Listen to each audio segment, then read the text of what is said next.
जय हिंद साथियों, स्वागत है आप सभी का अनटच जीएस के इस प्लेटफॉर्म पर। आज हम लोग उत्तर प्रदेश लोक सेवा आयोग राजकीय इंटर कॉलेज प्रवक्ता परीक्षा 2015 का जीएस का क्वेश्चन सॉल्व करेंगे और ये पेपर शिक्षा विभाग से संबंधित था। ये स्पेशल एक शिक्षा विभाग का पेपर है। इससे पहले हम लोगों ने अल्टीग्रेड 2018, जीआईसी 2021 और जीआईसी 2017 का पेपर सॉल्व कर लिया है। उसका जीएस का प्रश्न, उसका वीडियो आपको चैनल पर मिल जाएगा। और आज हम लोग 2015 का पेपर सॉल्व करेंगे। वीडियो अच्छा लगेगा तो लाइक और शेयर कर दीजिएगा। चैनल को सब्सक्राइब कर लेंगे तो बहुत अच्छी बात है। तो चलिए देर ना करते हुए शुरू करते हैं आज का पहला प्रश्न और देखते हैं इसमें पहला प्रश्न क्या दिया हुआ है। आइए देखते हैं। इसका पहला प्रश्न दिया हुआ है दिया है यूनियन बजट 2016-17 में प्रस्तावित किसान कल्याण उपकर को निम्नलिखित में से किसके साथ सन्निहित किया गया था। पहला ऑप्शन है नियम कर, यानी नियम नहीं है, निगम कर होगा। दूसरा है सेवा कर। तीसरा है केंद्रीय उत्पाद शुल्क। चौथा है पेट्रोलियम पदार्थों पर उत्पाद शुल्क। तो इसका सही उत्तर हो जाएगा ऑप्शन बी, सेवा कर के साथ किसान कल्याण उपकर को सन्निहित किया गया था। ये किसान कल्याण जो उपकर है, ये बेसिकली कृषि के विकास एवं किसान कल्याण को निधि देने के लिए सभी जो कर योग्य सेवाओं पर 0.5% लगाया जाता है। ठीक है, 0.5% जो सभी कर योग्य व्यय हैं उस पे लगाया जाता है। और इससे क्या होता है कि इससे कृषि के विकास और किसानों के कल्याण के लिए जो निधि होता है उसका खर्चा यहाँ से निकलता है। तो इसका सही उत्तर हो जाएगा ऑप्शन बी, सेवा कर के साथ इसको सन्निहित किया गया था। आइए अगला प्रश्न देखते हैं। दूसरा प्रश्न है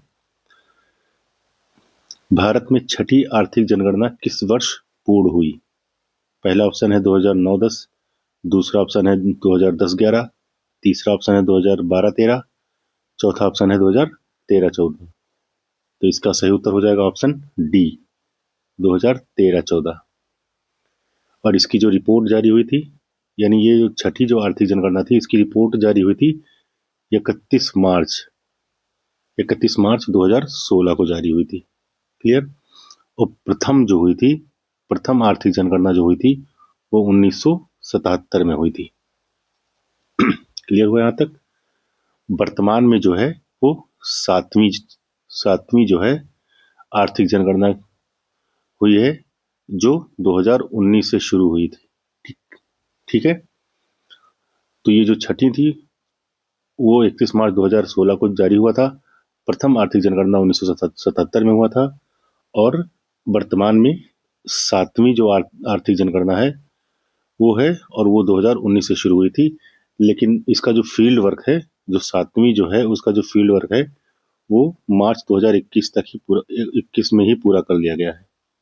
मार्च 2021 में ही पूरा कर लिया गया है। लेकिन विभिन्न राज्यों से अनुमोदन लंबित होने के कारण अंतिम परिणाम अभी जारी होने में देरी हो रही है।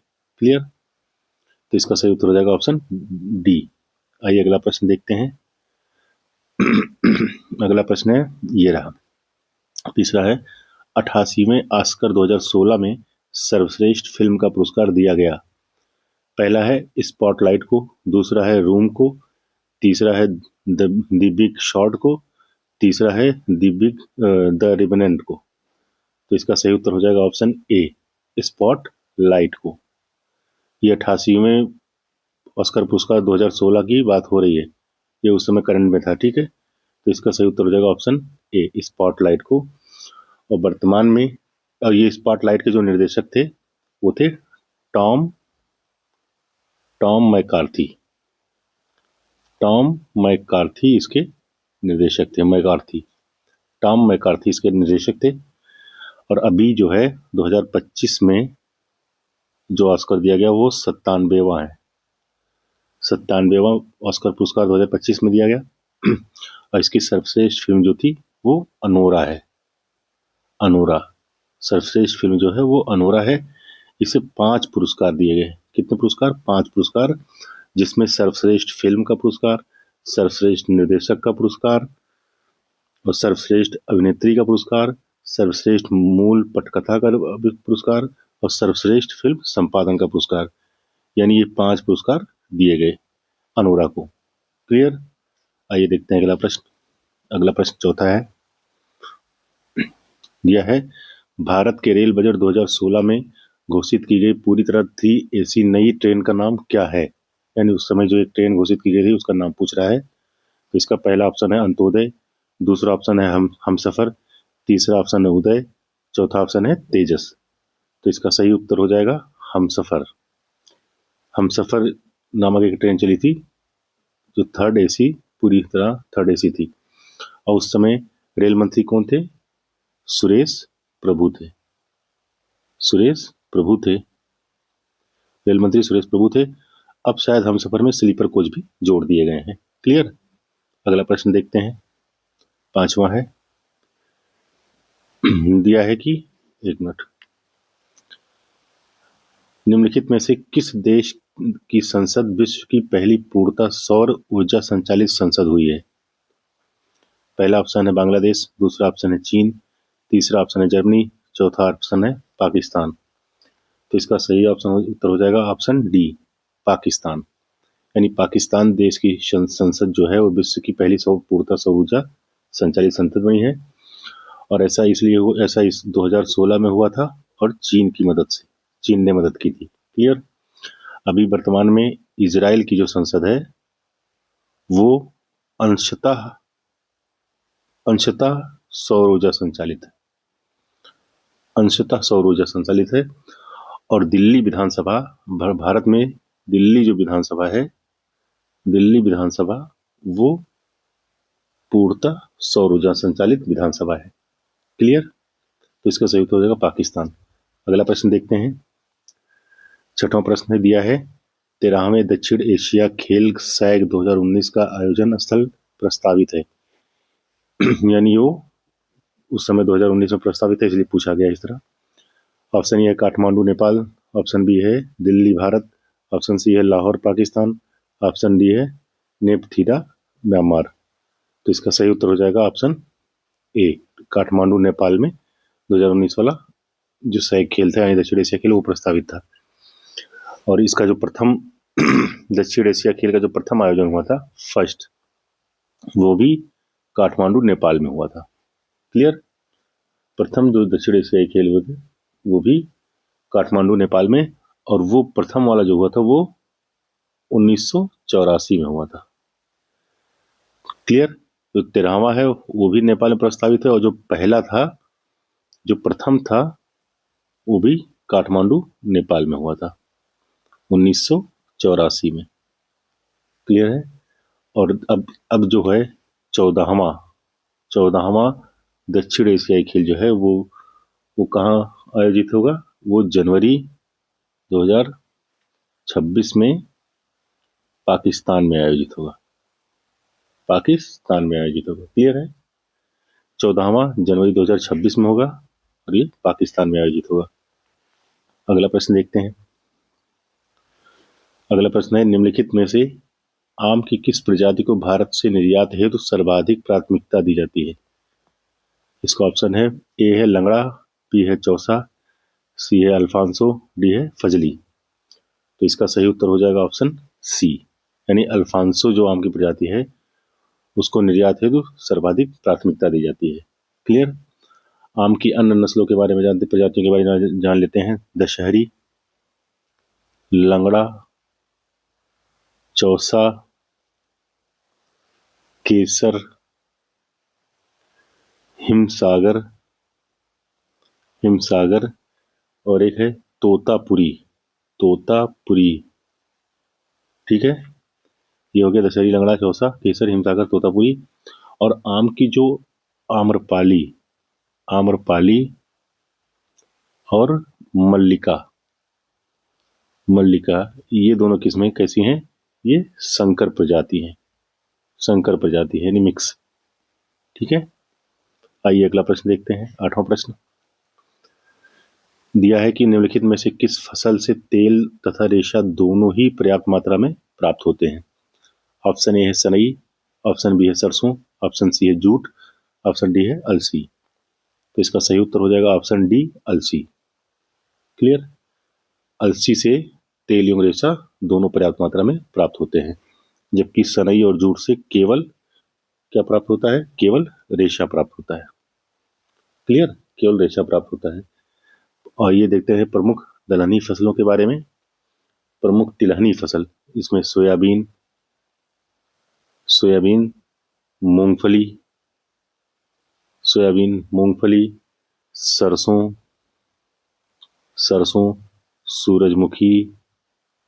सूरजमुखी, तिल और तीसी, ये प्रमुख तिलहनी फसल है। क्लियर? आइए अगला प्रश्न देखते हैं। प्रश्न नंबर 9 है, दिया है फसलों के निम्नलिखित में से कौन सा युग्म भारत में कुल दलहन उत्पादन का 75% उत्पादन करता है? पहला ऑप्शन है चना एवं मूंग, दूसरा ऑप्शन है चना एवं अरहर, तीसरा ऑप्शन है अरहर एवं मूंग, चौथा है मसूर एवं चना। तो इसका सही उत्तर हो जाएगा ऑप्शन बी, यानी चना एवं अरहर ऐसी दो दलहनी फसल हैं जो संपूर्ण दलहनी फसल उत्पादन का 75% उत्पादन करती हैं। क्लियर? और ये जो प्रमुख दलहन है ये रबी प्लस खरीफ दोनों फसलों में उगाए जाते हैं दलहन, लेकिन रबी में 60%, सबसे अधिक रबी फसल में उत्पादित की जाती है दलहनें। आइए जान लेते हैं सर्वाधिक दाल उत्पादक राज्य कौन कौन से हैं भारत के। तो पहला है मध्य प्रदेश, यानी सर्वाधिक दाल उत्पादक राज्य मध्य प्रदेश है। दूसरा है महाराष्ट्र, तीसरा है राजस्थान। क्लियर? और आपको बताना चाहता हूं मैं कि भारत दालों का सबसे बड़ा उत्पादक, सबसे बड़ा उपभोक्ता और सबसे बड़ा आयातक देश है वर्तमान में। क्लियर? भारत दालों का सबसे बड़ा उत्पादक, दालों का सबसे बड़ा उपभोक्ता और दालों का सबसे बड़ा उत्पादक देश है। क्लियर? और अब दिमाग में आ रहा होगा आप लोग के कि दाल का सबसे बड़ा निर्यातक देश कौन है? तो दालों का सबसे बड़ा निर्यातक देश जो है वो है कनाडा वर्तमान में। क्लियर? आइए अगला प्रश्न देखते हैं। अगला प्रश्न क्या दिया हुआ है? अगला प्रश्न ये ब्रह्मोस मिसाइल के बारे में दिया हुआ है, ये देख लेते हैं। ब्रह्मोस मिसाइल को संयुक्त रूप से विकसित किया है। ऑप्शन ए है भारत और जापान ने, ऑप्शन बी है भारत और अमेरिका ने, ऑप्शन डी है भारत और रूस ने, ऑप्शन डी है भारत और बांग्लादेश ने। तो इसका सही उत्तर हो जाएगा भारत और रूस ने। ब्रह्मोस मिसाइल को भारत और रूस ने विकसित किया है। ब्रह्मोस का जो नाम है वो भारत की ब्रह्मपुत्र नदी और रूस की मस्कवा नदी, इन दोनों के नाम पे इसका नाम पड़ा है ब्रह्मोस। और ब्रह्मोस एक जो है ये सुपरसोनिक क्रूज मिसाइल है। क्लियर? सुपरसोनिक क्रूज मिसाइल है और इसकी मारक क्षमता जो है वो 290 किलोमीटर है। और ये दागो और भूल जाओ पद्धति पे काम करती है। क्लियर? दागो और भूल जाओ। आगे देखते हैं अगला प्रश्न देखते हैं 11 नंबर।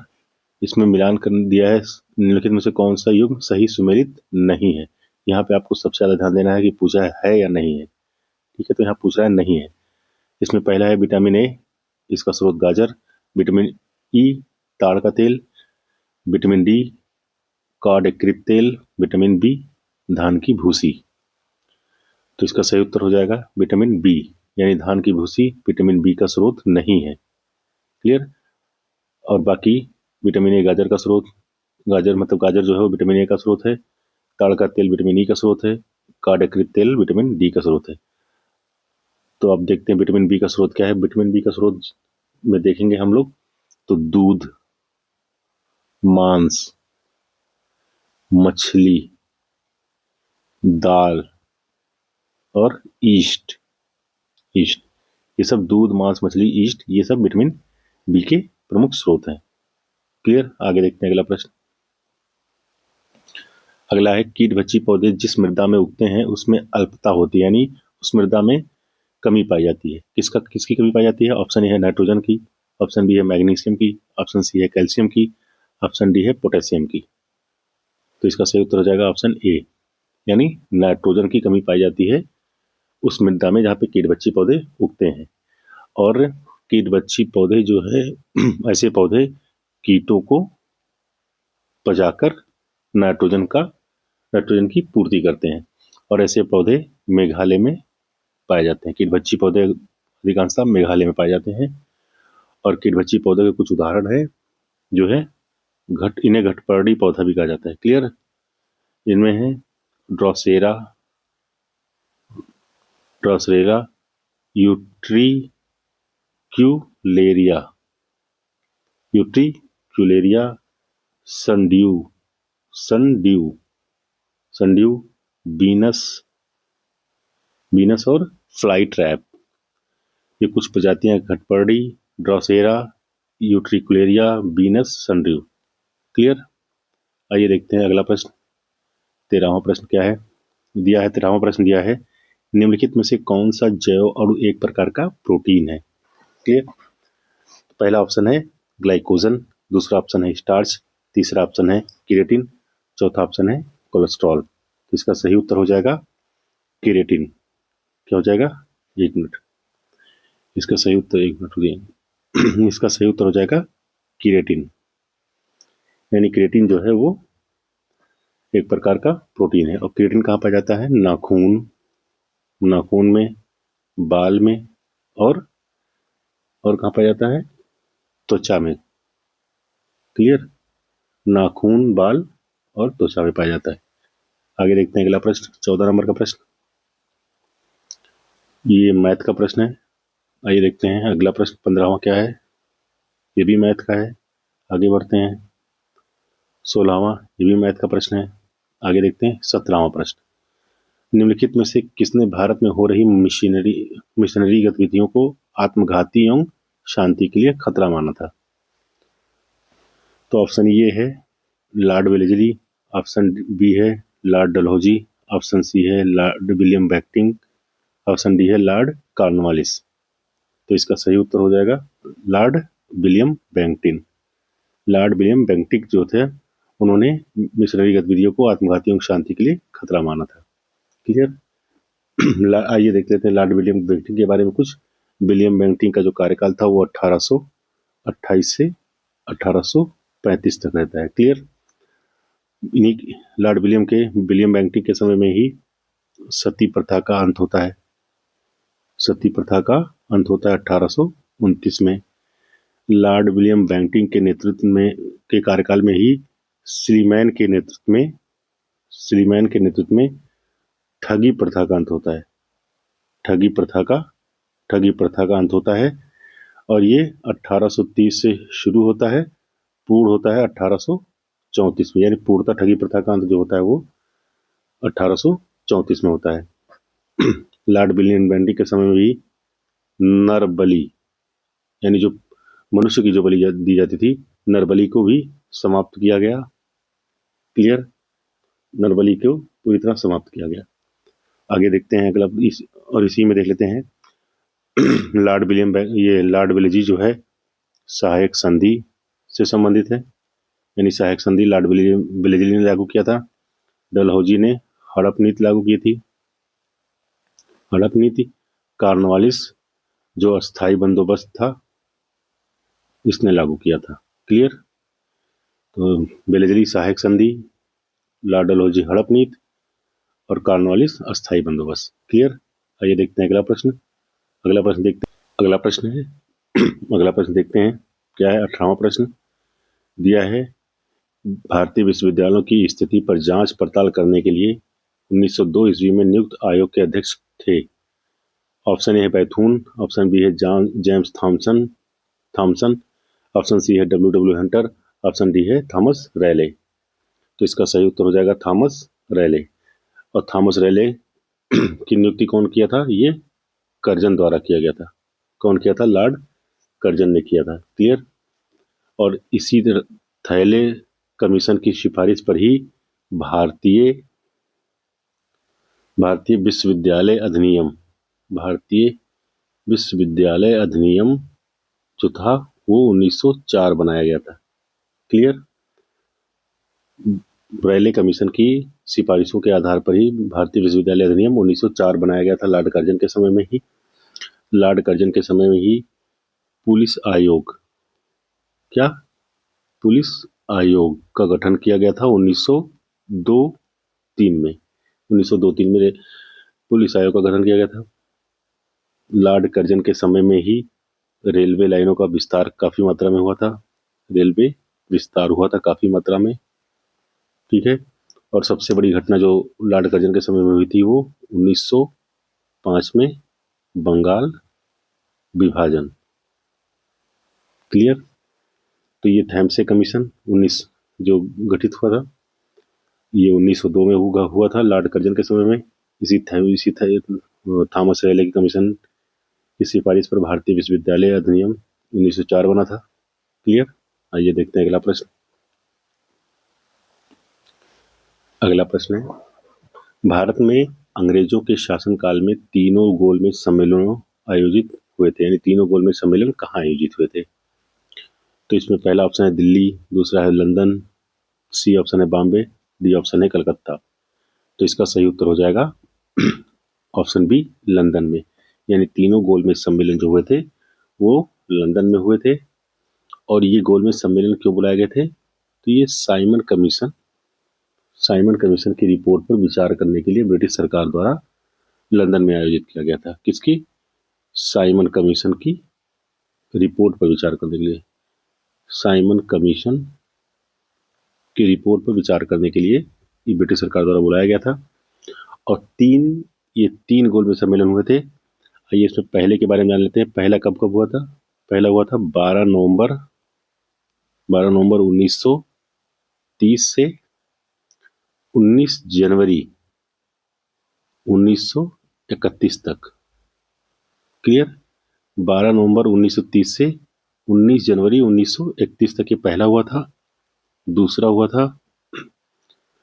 हुआ था 7 सितंबर से 1 दिसंबर 1931 तक। क्लियर। तीसरा हुआ था 17 नवंबर से 24 दिसंबर 1932 तक। क्लियर। और इन तीनों गोलमेज सम्मेलनों में किसने भाग लिया था? भीमराव अंबेडकर ने। तीनों गोलमेज सम्मेलनों में अंबेडकर ने भाग लिया था। और महात्मा गांधी ने द्वितीय गोलमेज सम्मेलन में महात्मा गांधी ने कांग्रेस का प्रतिनिधित्व किया था। तो कभी कभी प्रश्न पूछ लेता है कि निम्नलिखित में से कौन से गोलमेज सम्मेलन में कांग्रेस ने भाग लिया था? तो वो द्वितीय गोलमेज सम्मेलन था। और पूछ लेता है कि द्वितीय गोलमेज सम्मेलन में कांग्रेस का प्रतिनिधित्व किसने किया था? तो उसका सही उत्तर हो जाएगा महात्मा गांधी। क्लियर। आगे देखते हैं अगला प्रश्न। अगला है, दिया है 20वां, दिल्ली दरबार आयोजित हुआ था, यानी कब आयोजित हुआ था? ऑप्शन ए है 1913, ऑप्शन बी है 1912, ऑप्शन सी है 1911, ऑप्शन डी है 1910। तो इसका सही उत्तर हो जाएगा ऑप्शन सी, यानी 1911 में दिल्ली दरबार आयोजित हुआ था। और ये कब क्यों हुआ था? उसमें जो ब्रिटिश सम्राट था जॉर्ज पंचम, एक मिनट, ब्रिटिश सम्राट जॉर्ज पंचम और जो महारानी थी मैरी, वो दोनों भारत आए थे। उन्हीं के स्वागत में ये दिल्ली दरबार का आयोजन किया गया था। क्लियर। जॉर्ज पंचम और महारानी मैरी के स्वागत के करने के लिए इसका आयोजन किया गया था।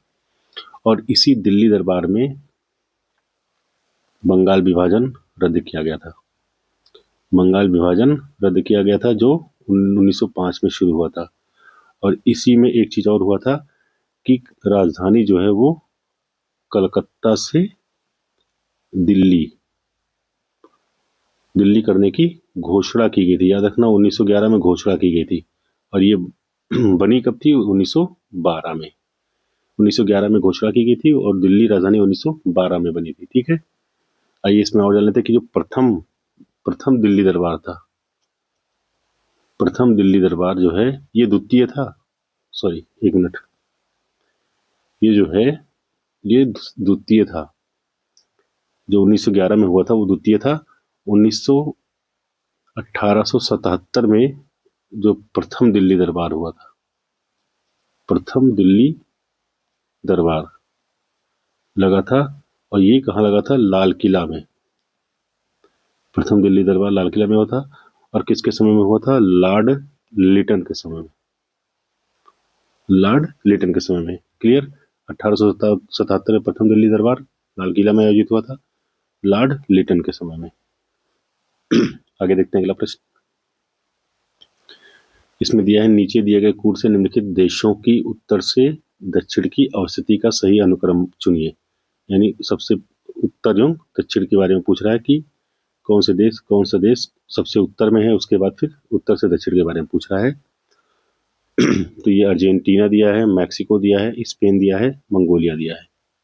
ठीक है, तो इसमें सबसे जो उत्तर में है वो है मंगोलिया, यानी इसका उत्तर हो जाएगा पहले 4 मंगोलिया, फिर उसके नीचे है स्पेन यानी 3, उसके बाद है मैक्सिको यानी 2, उसके बाद है अर्जेंटीना। तो 4 3 2 1, 4 3 2 1, तो इसका उत्तर हो जाएगा ऑप्शन डी, 4 3 2 1। यानी पहले मंगोलिया, फिर स्पेन, फिर मैक्सिको है, फिर सबसे दक्षिण में जो है वो अर्जेंटीना है। क्लियर? अगला प्रश्न देखते हैं। 22वां प्रश्न है, भारत में निम्नलिखित में से कौन सा राज्य वर्ष 2015-16 में फलों के उत्पादन में शीर्षस्थ रहा, यानी सबसे अग्रणी रहा? तो ऑप्शन ए है गुजरात, ऑप्शन बी है कर्नाटक, ऑप्शन सी है महाराष्ट्र, ऑप्शन डी है उत्तर प्रदेश। इसमें 2015-16 के बारे में पूछ रहा है, ये क्लियर रखना है। 15-16 के बारे में हुआ बात है ना, क्योंकि पेपर उसी समय हुआ था। तो उस समय शीर्ष फल उत्पादक जो राज्य था वो था महाराष्ट्र। क्लियर? लेकिन वर्तमान में यानी 2023 और 24 के आंकड़ों के अनुसार जो शीर्ष फल उत्पादक राज्य जो वर्तमान में है वो है आंध्र प्रदेश। ठीक है, दूसरे नंबर पे कौन है? दूसरे नंबर पे अब महाराष्ट्र है। उस समय पहले नंबर पे था, इसमें दूसरे नंबर पे महाराष्ट्र है। क्लियर? आगे बढ़ते हैं, अगला प्रश्न देखते हैं। दिया है, एक मिनट, दिया है निम्नलिखित में से कौन सा युग्म सुमेलित नहीं है, यानी कौन सा युग्म सुमेलित नहीं है। एक तरफ वन्य जीव अभयारण्य दिया हुआ है, दूसरी तरफ राज्य दिया हुआ है।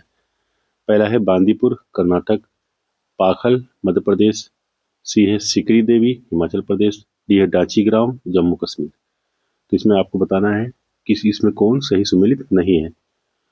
तो इसका सही उत्तर हो जाएगा ऑप्शन बी, पाखल जो है वो मध्य प्रदेश में ना होकर वो है कहाँ है? तेलंगाना में। कहाँ है? तेलंगाना में। क्लियर?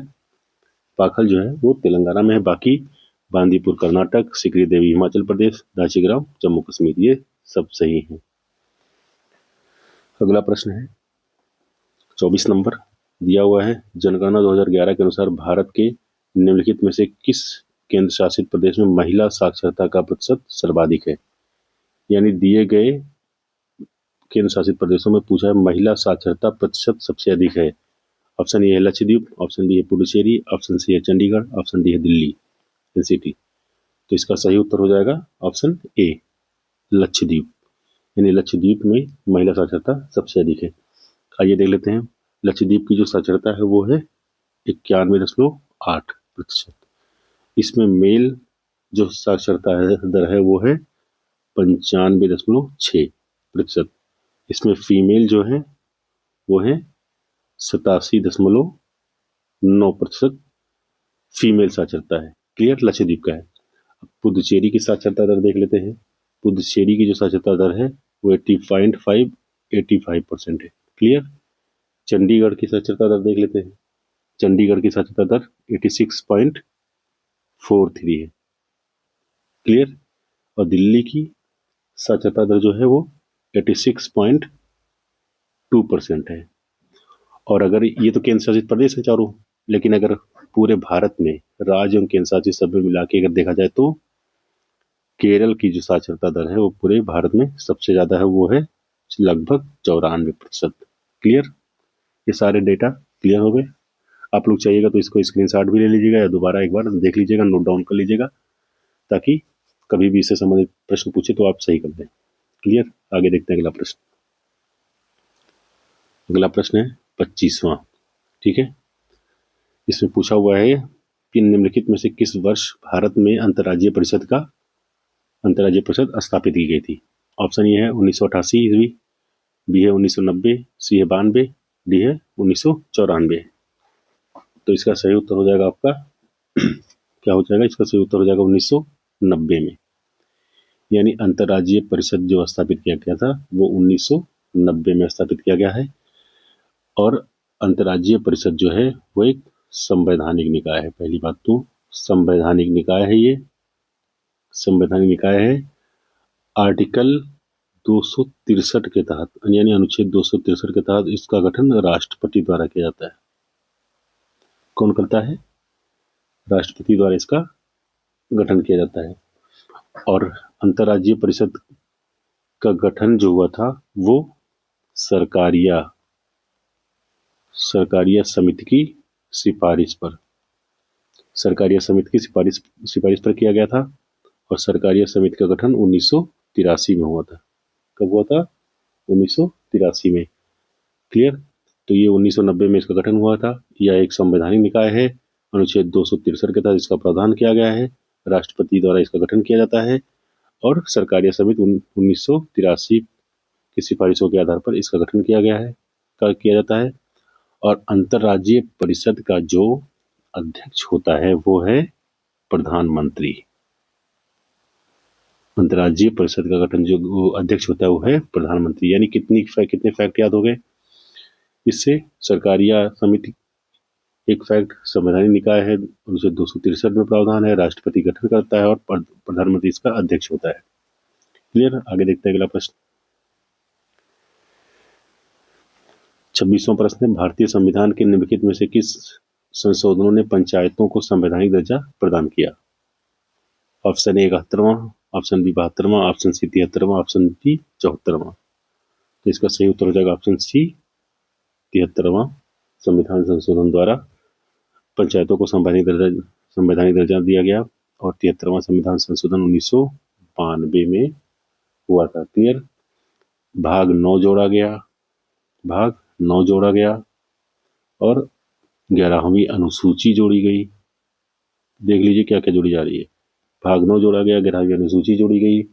11वीं अनुसूची के तहत ग्राम पंचायतों से संबंधित 29 विषयों को शामिल किया गया। क्लियर? ठीक है। जो 74वां संविधान संशोधन अधिनियम था वो नगर पंचायतों से संबंधित था। किससे? नगर पंचायत। ठीक है, नगर पंचायत से संबंधित था। और एक चीज और आप लोग को पता है कि 24 अप्रैल को पंचायती राज दिवस मनाया जाता है। 24 अप्रैल को पंचायती राज दिवस मनाया जाता है क्योंकि 24 अप्रैल 1993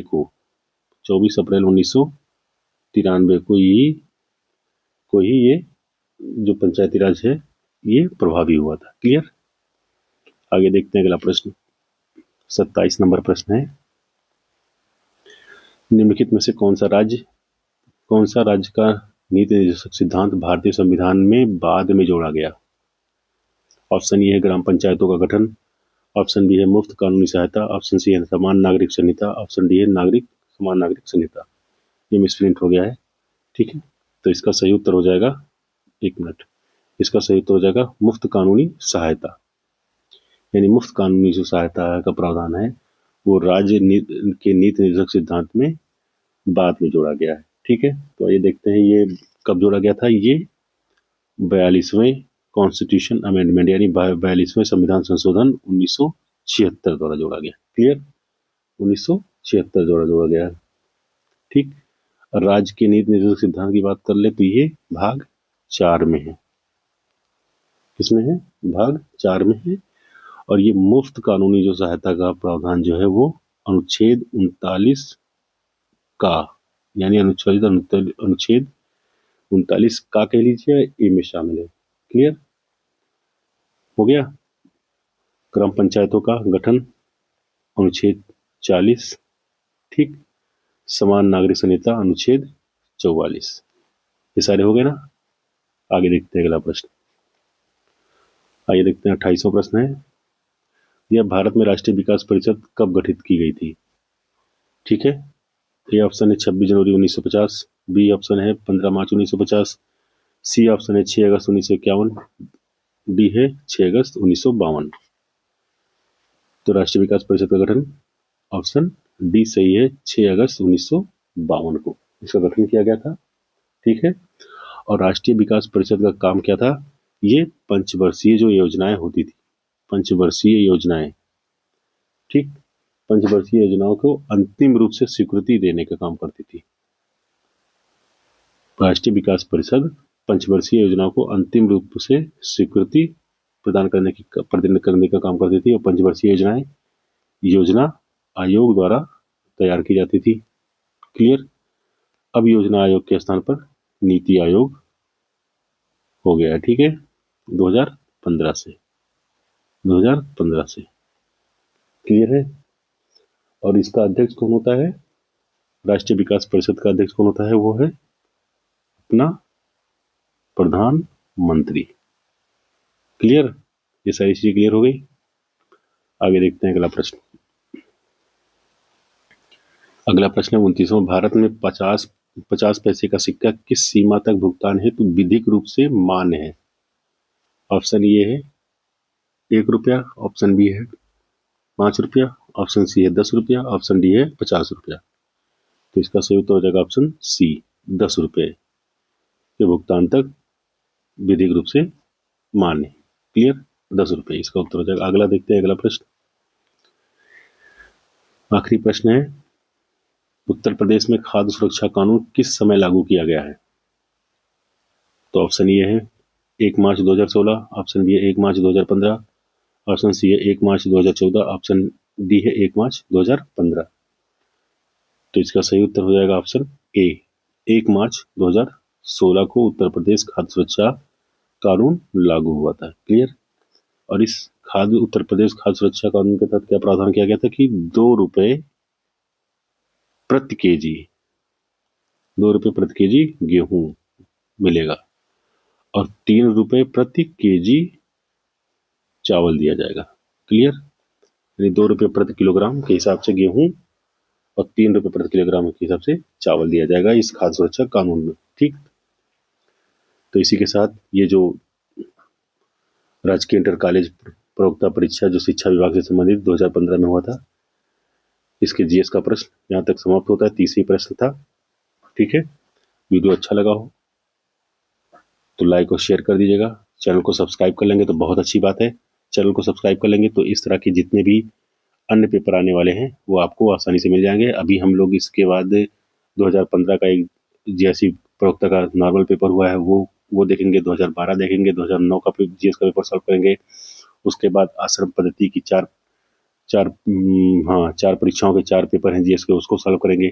फिर असिस्टेंट प्रोफेसर के 2022 से लेके जो 2015-16 तक जितने भी पेपर हुए हैं 7, 8, 10 पेपर, उसका भी जीएस सॉल्व करेंगे। तो इस तरह एक हिसाब से लगभग ये 30 से 35 से 40 पेपर हो जाएंगे पूरा सॉल्व कराने में।